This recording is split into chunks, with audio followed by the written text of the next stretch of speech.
Hindi pa nga tapos ang issue sa questionableng insertion sa 2025 budget, tila hindi pa rin talaga natututo ang ilang kongresista. Sa ulat ng PCIJ, House leaders pa raw mismo ang may pinakamalalaking singit para sa 2026 budget. Ang detalye sa agenda report ni Elijah Bonzo.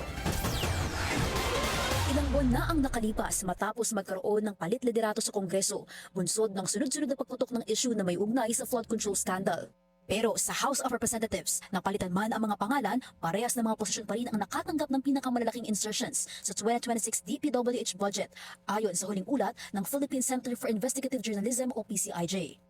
Una sa listahan ay ang pumalit kay Congressman Martin Romualdez bilang Speaker na si Isabela 6th District Representative Bogie D.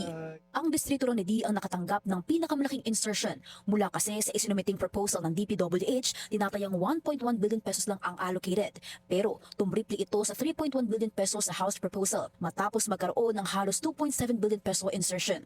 Pangalawa sa listahan ang pumalit kay resigned Congressman Zaldico bilang Appropriations Committee Chair na si Nueva Ecija 1st District Representative Micaela Swansing.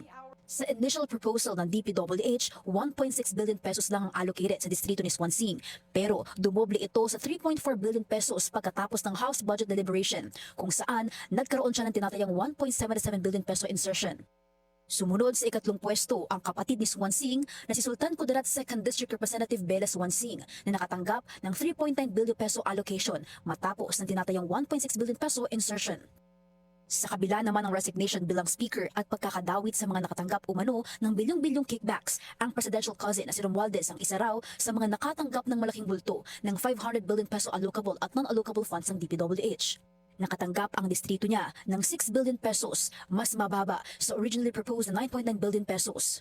Ang distrito naman ni Congressman Bambi Emano ang tanging nakakuha ng mas malaking allocation sa House Budget Proposal na 6.35 billion pesos.